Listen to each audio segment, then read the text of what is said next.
Hello बच्चों, आज मैं बात कर रहा हूँ एनर्जी स्टोर्ड इन कैपेसिटर। तो ये एक पैरेलल प्लेट कैपेसिटर है और इस प्लेट पर नेगेटिव चार्ज और इस प्लेट पर पॉजिटिव चार्ज है, यानी नेट चार्ज इस पे क्या है, जीरो है। तो मैं ये चाहता हूँ कि इस सेल से इसको जब हम कनेक्ट करते हैं तो इस पे कितना एनर्जी स्टोर करता है। ओके, तो जैसे ही मैं इसको स्विच, यहाँ पर मान लीजिए स्विच है, सपोज दैट यहाँ पर मान लो कि स्विच है, ऐसे ना स्विच एस है, और इस स्विच को जैसे ही कनेक्ट ऐसे करेंगे, है ना, तो ये क्या करेगा, ये जो है सेल, ये सेल क्या करेगा, इसको चार्ज सप्लाई करेगा। ओके, और ये चार्ज इस पे जाके स्टोर हो जाएगा। ठीक है, तो इसके पोटेंशियल की वजह से इस चार्ज इसमें जाएगा। तो सवाल ये है कि इसमें कितना एनर्जी स्टोर होगा। तो सबसे पहला मैं काम कर रहा हूँ कि इसमें निकाल रहा हूँ क्या, वर्क डन बाई बैटरी। मान लीजिए कि ये ए है और ये क्या है, बी है। तो भी जो ए बी है, यानी potential difference, potential difference difference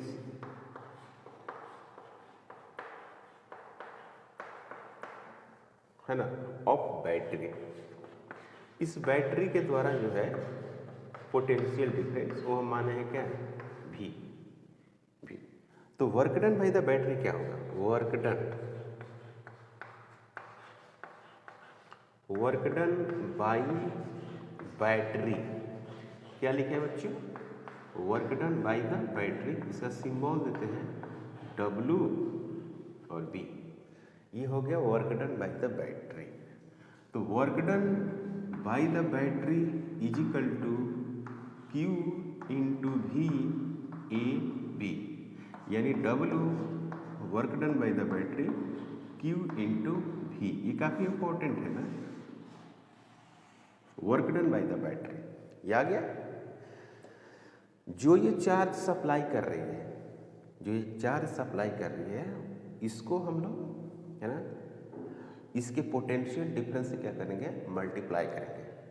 जितनी ज़्यादा पोटेंशियल डिफरेंस होगी उतने ही ज़्यादा ये चार्ज सप्लाई करेगी, है ना, तो उतना ही ज़्यादा इसको वर्क करना पड़ेगा।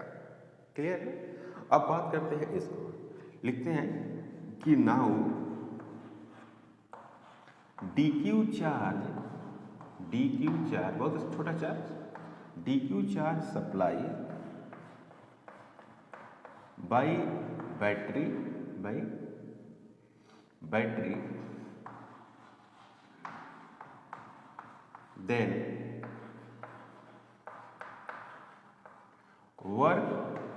then work will have to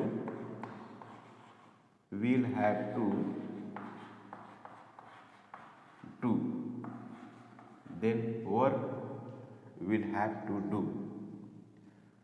dW। Okay, dW इसको वर्क करना पड़ेगा, किसके लिए, DQ चार्ज सप्लाई के लिए। क्लियर है।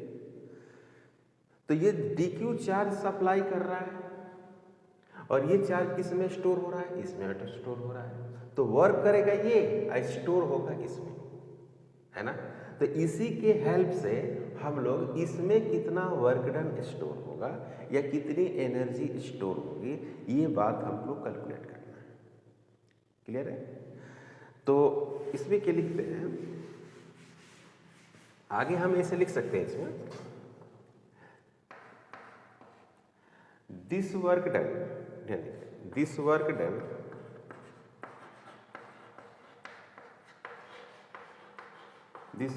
इसी को एनर्जी बोलेंगे, या energy stored in form of, stored in capacitor,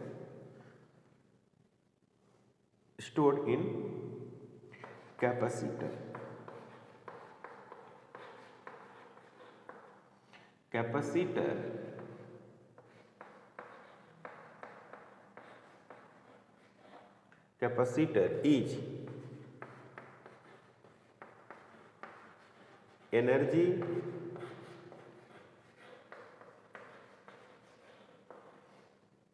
storing group. Capacitor is energy storing group. Capacitor जो है वो क्या है, एनर्जी स्टोरिंग ग्रुप है। तो यहाँ पर क्या लिखेंगे कि D W is equal to D Q into V. अब इस प्लेट की जो कैपेसिटेंस है वो क्या है, सी। तो मैंने लिखा है कि D W is equal to D Q into V. Small charge transfer के वजह से स्मॉल क्या किया है, वर्क डन हुआ है। नाउ चार्ज डी क्यू, या आप ऐसे लिख सकते हैं डी क्यू ट्रांसफर किया है, तो डी क्यू लिखिए D W is equal to D Q into V. ये क्या है, स्मॉल वर्क डन हुआ, स्मॉल वर्क डन। तो Q इक्वल टू लिखेंगे C इंटू भी, तो V इक्वल टू लिखेंगे Q बाई सी। तो यहाँ पर लिखेंगे D W is equal to, और डी क्यू के जगह पर V के जगह पर लिख देते हैं Q बटे C, यहाँ पर हो गया डी क्यू। तो C हो गया क्या, वेरिएबल, और Q क्या हो गया, सॉरी C हो गया कांस्टेंट और Q हो गया वेरिएबल। तो मैं क्या करूँगा, जब इसको इंटीग्रेट करूँगा तो यहाँ पर लिखेंगे कि जस्ट नाउ व्हेन स्विच क्या कर रहे हैं, just close, switch when switch just close, when switch just close किए,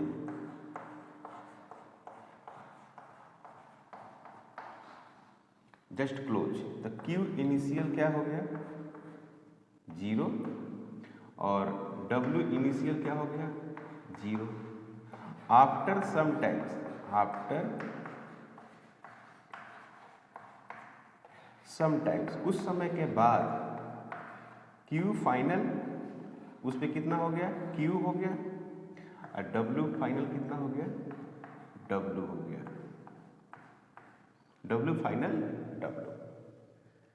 जस्ट आपने स्विच को यहाँ पर क्लोज किया है, तो चार्ज जस्ट यहाँ पर ट्रांसफर स्टार्ट हुआ, तब तक यहाँ पर चार्ज कितना था 0 था, और कुछ समय के बाद ये फुल्ली इसको हमने चार्ज किया है।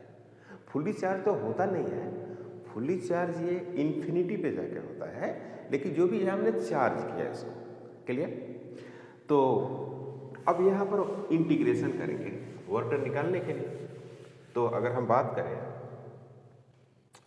D W is equal to 1/c into Q और डी क्यू, इसको इंटीग्रेशन करेंगे, इसको भी इंटीग्रेशन करेंगे। यहाँ पर Q इनिशियल, यहाँ पर लिखेंगे Q फाइनल, यहाँ पर W इनिशियल, यहाँ पर लिखेंगे W फाइनल। तो यहाँ पर हो गया आपको डी डब्ल्यू 0 से कहाँ तक W तक इज इक्वल टू 1/c और Q 0 से लेकर Q तक और DQ तक। ओके, तो यहाँ पे आपको मिलेगा, यहाँ पर क्या मिलेगा, DW का इंटीग्रेशन करेंगे तो क्या मिलेगा W मिलेगा, और 0 से कहाँ तक W तक। ओके, यहाँ पर 1/c कांस्टेंट, Q का इंटीग्रेशन क्या होगा DQ के रेस्पेक्ट में Q²/2। यहाँ पर एक पावर जुटता है, तो पहले से पावर एक है ना, एक पावर और जुट जाएगा, तो Q का स्क्वायर डिवाइडेड बटे कितना 2, और 0 से कहाँ तक Q तक। तो ये हो गया क्या W - 0 is equal to 1/c, okay, Q का स्क्वायर डिवाइडेड बटे 2 - 0 का स्क्वायर डिवाइडेड बटे 2। तो W is equal to 1/c, और यहाँ पर लिखेंगे क्या Q का स्क्वायर डिवाइडेड बटे 2। इतना रिजल्ट आ गया, ये रिजल्ट आया। कोई डाउट, यहाँ तक तो कोई डाउट नहीं है। तो यहाँ पर आप लिख सकते हैं एक W कैपेसिटर में, ये कैपेसिटर का हो गया, work done in capacitor, work done in capacitor, E capacitor के अंदर वर्क करना गया तो WC इक्वल टू लिखेंगे WC Q square divided by 2C, काफ़ी इंपॉर्टेंट है, Q स्क्वायर डिवाइडेड बाई 2 और C work done by capacitor. Clear ये बात, यहाँ तक कोई डाउट नहीं। तो अब यहाँ पर मैं लिखता हूँ कि जो वर्क डन है ये किस रूप में है, देखिएगा W एक तो आया यहाँ पर WC is equal to Q square और इसको हम लिख देते हैं जैसे Q स्क्वायर डिवाइडेड बटे 2C है और Q बराबर क्या होता है C इंटू V होता है। तो आप लिखिएगा क्या WC is equal to C का स्क्वायर V का स्क्वायर डिवाइडेड बटे 2 इंटू C। तो यहाँ पर क्या होगा WC is equal to 1/2 C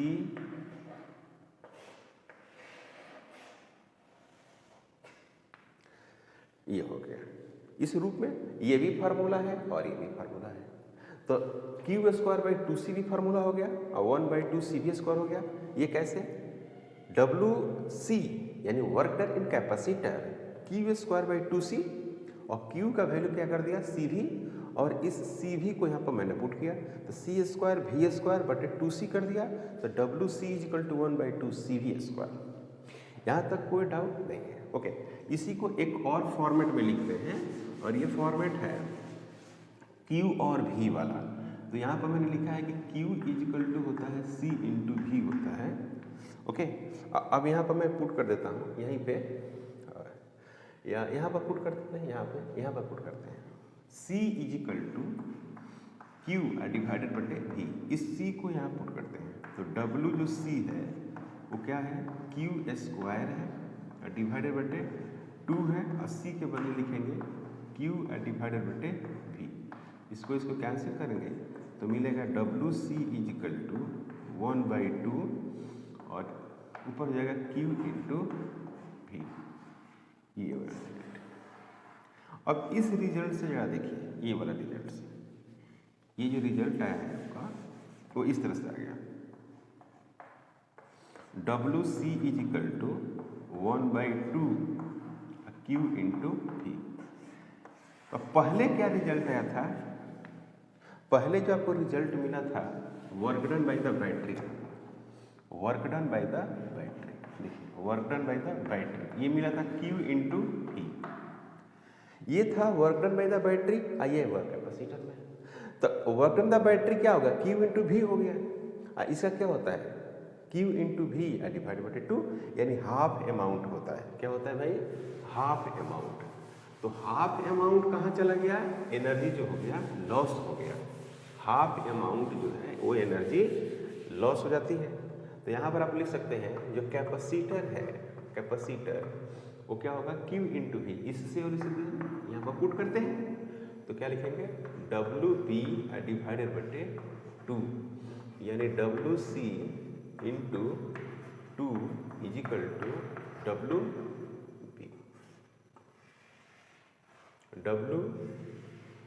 ठीक है ना, WC into 2 is equal to WP।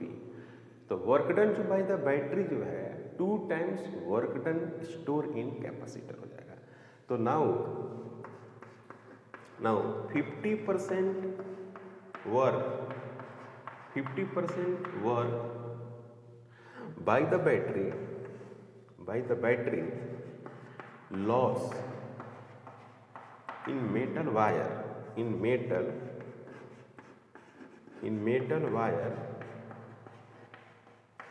in the form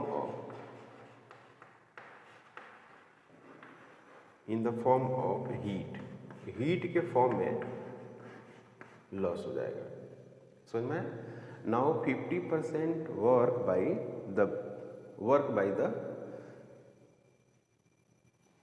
bye the cell या battery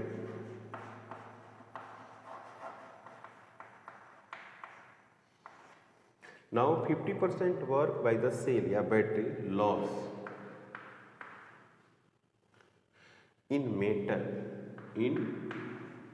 metal wire in the form of heat. यही मेटल वायर से कनेक्ट है, बैटरी और कैपेसिटर मेटल वायर से connect है। तो जैसे ही बैटरी जब वर्क करेगी तो मेटल वायर के थ्रू हो के जाएगा, तो उसमें रेजिस्टेंस आ जाएगा, रेजिस्टेंस की वजह से इसमें हीट प्रोड्यूस करेगा, तो 50% ही एनर्जी अपने को स्टोर करेगा, ठीक है ना। और 50% क्या करेगा, लॉस करेगा। तो मैं ऐसे लिख सकता हूँ कि now this work done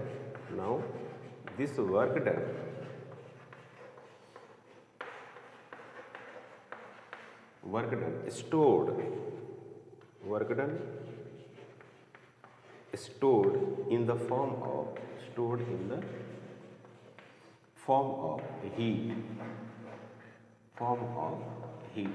heat के फॉर्म में एनर्जी क्या होती है, स्टोर होती है in the form of heat के रूप में एनर्जी स्टोर होगी। ऐसे लिखेंगे work done by the battery यानी work done in capacitor is equal to U in capacitor, इस तरह से स्टोर हो जाएगी। तो U इज इक्वल टू हो जाएगी 1/2 Q square divided by C। एक तो ये हो गया कैपेसिटर में एनर्जी स्टोर, एक तो U C is equal to, इसको लिखेंगे सी भी स्क्वायर 1/2 सी और भी का स्क्वायर। कैसे, ये कैसे, U C is equal to Q V divided बटे 2, इस तरह से एनर्जी होगी। ये काफ़ी इंपॉर्टेंट फार्मूला है और आपको इस पे क्वेश्चन रहता है ना, इस पे क्वेश्चन आता है। ओके, कोई डाउट यहाँ तक, कोई डाउट? ओके, मैं एक बात कर रहा हूँ क्वेश्चन की, और क्वेश्चन क्या है, find the energy stored in capacitor. Capacitor में एनर्जी कैसे स्टोर करती है, ये आपको बात करना है। तो यहाँ पर देखिए, पहला अगर सवाल में देखा जाए, पहला में सिंपली इस तरह से कैपेसिटर लगा हुआ है और यहाँ पर एक सेल लगी हुई है माइनस प्लस, और ये 100 वोल्ट की सेल है और इस तरह से ये क्या कर रही है, चार्ज को सप्लाई कर रही है और इसकी जो कैपेसिटेंस है वो 4 माइक्रोफैराड है। तो इसमें सबसे पहला ये देखना रहता है ना कि कौन सा फार्मूला का इस्तेमाल करें। हमारे पास 3 है, तो क्या है, देखो V है 100 वोल्ट है और दूसरा क्या है, C है 4 माइक्रोफैराड है। तो 1 माइक्रोफैराड में होता है 10⁻⁻6 फैराड। क्लियर। तो एनर्जी जो है क्या लिखते हैं, 1/2 C V का स्क्वायर कहते हैं। ये सबसे अच्छा है क्योंकि फार्मूला हमारे पास उपलब्ध है। तो 1/2 हो गया 4 × 10⁻⁻6 इंटू V का स्क्वायर। तो V कितना है, 100। तो ये है आपको 100 हो गया। अब इसमें इसको करते हैं क्या, तो ये 2 हो जाएगा। तो यहाँ पर लिखेंगे क्या, 2 × 10⁻4 इंटू 10⁻⁻6। इसको लिखेंगे 2 × 10⁻2 जूल। ये हो गया आंसर। एनर्जी की यूनिट क्या होती है, जूल होती है। तो मैं इसी फार्मूला को इस्तेमाल किया। ऐसा क्यों किया, क्योंकि हमारे पास ये सब दिया हुआ था, तो मैंने इसे यूज किया। दूसरा क्वेश्चन में देखो, दूसरा जो क्वेश्चन है उसमें क्या दिया हुआ है, इसमें दिया हुआ है आपको C1 C2 C3 करके कुछ वैल्यू दिया हुआ है। C1 दिया हुआ है, C2 दिया हुआ है और C3 भी दिया हुआ है। इस तरह से ये 1 हो गया, फिर ये 2 हो गया, है ना, फिर ये 3 हो गया, ऐसे दिया हुआ। और यहाँ पर आपको पोटेंशियल, ये माइनस हो गया, ये प्लस हो गया, ये हो गया क्या 20 वोल्ट और ये हो गया इस तरह से चार्ज जैसे सप्लाई कर रहा है ऐसे। यहाँ पर है C1 C2 C3। तो चार्ज यहाँ कांस्टेंट है, तो एनर्जी जो है S, एनर्जी S का मतलब हुआ energy of system, energy of system या टोटल एनर्जी कह सकते हैं, और टोटल एनर्जी, इसको आप लिख सकते हैं क्या, टोटल एनर्जी भी इसको बोल सकते हैं। तो यहाँ पर लिखेंगे US is equal to U1 plus U2 plus U3। अब देखिए इसमें ये दिया हुआ है और यहाँ पर चार्ज क्या है, सगरी में चार्ज क्या है भाई, Q होगा ना, सगरी में चार्ज Q ट्रांसफर होगा। तो हम कह रहे हैं कि फार्मूला जानते हैं, कौन लगा देते हैं, 1/2 है ना Q² डिवाइडेड बाई C, ई वाला फार्मूला लगाते हैं। U बराबर फार्मूला होता था, तो मैं क्या कर रहा हूँ, U system is equal to 1/2, charge constant थी, अब बटे C1 कर दिया, फिर क्या कर दिया 1/2, चार्ज कांस्टेंट है, C2 कर दिया, और फिर क्या कर दिया 1/2, चार्ज कांस्टेंट तो Q² डिवाइडेड बटे C3। समझ में आया। और C1, C2 और C3 का वैल्यू दिया हुआ है, C1, C2 और C3 दिया है, और ये वैल्यू दिया हुआ है, C1 दिया हुआ है 2 माइक्रोफैराड, C2 दिया हुआ है 4 माइक्रोफैराड, और C3 जो दिया हुआ है वो दिया हुआ आपको 6 माइक्रोफैराड। इस तरह से वैल्यूज दे रखा है, 20 वोल्ट भी दे रखा है ना। तो हम क्या कर रहे हैं कि यहाँ पर अब देखना है कि क्या कैलकुलेट करना है। तो यहाँ पर आ गया U जो सिस्टम आया है वो आया है आपको 1/2 कॉमन आया है, 1/2, और क्या आया है Q² भी कॉमन आया है, Q²। यहाँ पर बचा 1/C1 और 1/C2 और प्लस 1/ क्या हो गया C3। तो बस इसका वैल्यू कैलकुलेट कर देना है, 1/C1 और 1/C2 और 1/CS। इसको क्या लिखते हैं, इसको लिखते हैं US is equal to Q² divided बटे क्या लिखेंगे, पहले तो Q कैलकुलेट कर लेते हैं, Q। तो Q भी कैलकुलेट करके यहाँ पुट कर दीजिए, इसका वैल्यू पुट कर दीजिए, एक तो भी तरीका है। दूसरा तरीका ये है कि इसको लिख देते हैं क्या CS, यहाँ पर लिख देते हैं क्या 1/CS, ये 1/CS का वैल्यू है। चलिए तो 1/CS पहले कैलकुलेट करो, 1/CS इज इक्वल टू हो जाएगा 1/2, फिर 1/4, फिर होगा 1/6। या तो यहाँ पर क्या करिएगा, यहाँ पर लिखिएगा 24, यहाँ पर लिखिएगा 12, और यहाँ पर लिखिएगा 8, यहाँ पर लिखिएगा 2, फिर लिखिएगा 4, यहाँ पर लिखिएगा 6। तो यहाँ पर क्या लिखिएगा, ये हो गया कितना 10 हो गया, और 10 हो गया, ये हो गया 34 हो गया, और डिवाइडेड बटे 2 हुआ, फिर 4 हुआ, फिर क्या हुआ 6 हुआ, है ना। तो ये हो गया आपको 17 हुआ। तो यह हो गया 17 डिवाइडेड बटे 6 के 24। तो ये आया 1/CS आया। CS इज इक्वल टू कितना होगा, CS is equal to 24 divided बटे 17, ये आया माइक्रो फैराड। अब निकालना होगा चार्ज, क्या निकालना होगा चार्ज। तो चार्ज कैसे निकालेंगे आप जरा समझिए, charge supply bye the battery Q क्या है, charge supply bye the battery है। यहाँ लिखेंगे charge supply bye the battery, charge supply bye battery, charge supply bye battery क्या है भाई Q। तो Q बराबर क्या लिखते हैं, Q बराबर लिखते हैं CS लिखेंगे इंटू V लिखेंगे। तो CS कितना है, यही है 24, या यहाँ पर पुट भी कर सकते हैं, है ना, इसमें आपको कोई प्रॉब्लम नहीं है, यहाँ पुट कर सकते हैं, या जैसे लिखना चाहते हैं लिख सकते हैं। तो CS 24 डिवाइडेड बटे 17 इंटू V का वैल्यू है 20, पुट करिए यहाँ पर। तो U सिस्टम जो हो गया, U सिस्टम ऐसे लिख सकते हैं CS इंटू V इसका स्क्वायर डिवाइडेड बटे 2 इंटू 1/CS। तो यहाँ पर आ गया U system is equal to CS, यानी CS का स्क्वायर फिर V का स्क्वायर डिवाइडेड बटे 2 इंटू 1/CS। CS से CS कैंसिल, तो US is equal to 1/2 CS into V का स्क्वायर। तो ये हो गया 1/2, और CS का जो वैल्यू है, CS का वैल्यू आपको ये रहा 24/17, 24 डिवाइडेड बटे 17 इंटू 20 इंटू 20, ये हो गया। तो अब इसको आप क्या करते हैं, CS माइक्रो में है इंटू 10⁻⁻6। यहाँ पे जगह नहीं है, आप यहाँ पर लिखो, आप यहाँ पर लिखिएगा तो आपको वैल्यूज मिलेगा कुछ ऐसा। ये वैल्यूज है US इज इक्वल टू 1/2 है, और CS है आपको CS है 24 डिवाइडेड बाई कितना 17 है ना, 24 डिवाइडेड बाई 17 इंटू V का स्क्वायर 20 फिर 20 फिर 10 टू द पावर -6, तो ये कैंसिल हो जाएगा है ना। तो यहाँ पर बचेगा कितना 24 into 2 into 10 to the power, ये 2 हट जाएगा -4, यहाँ पर आएगा 17 है ना।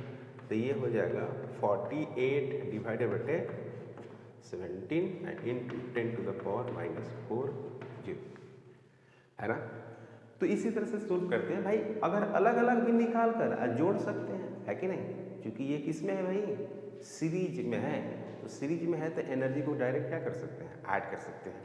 नेक्स्ट क्लास में हम लोग पढ़ेंगे छोटू एनर्जी डेंसिटी ऑफ कैपेसिटर। आज मैं यहीं पे स्टॉप करते हैं। और आप हमारे चैनल पर नए हैं प्लीज सब्सक्राइब करें, शेयर करें। Thank you.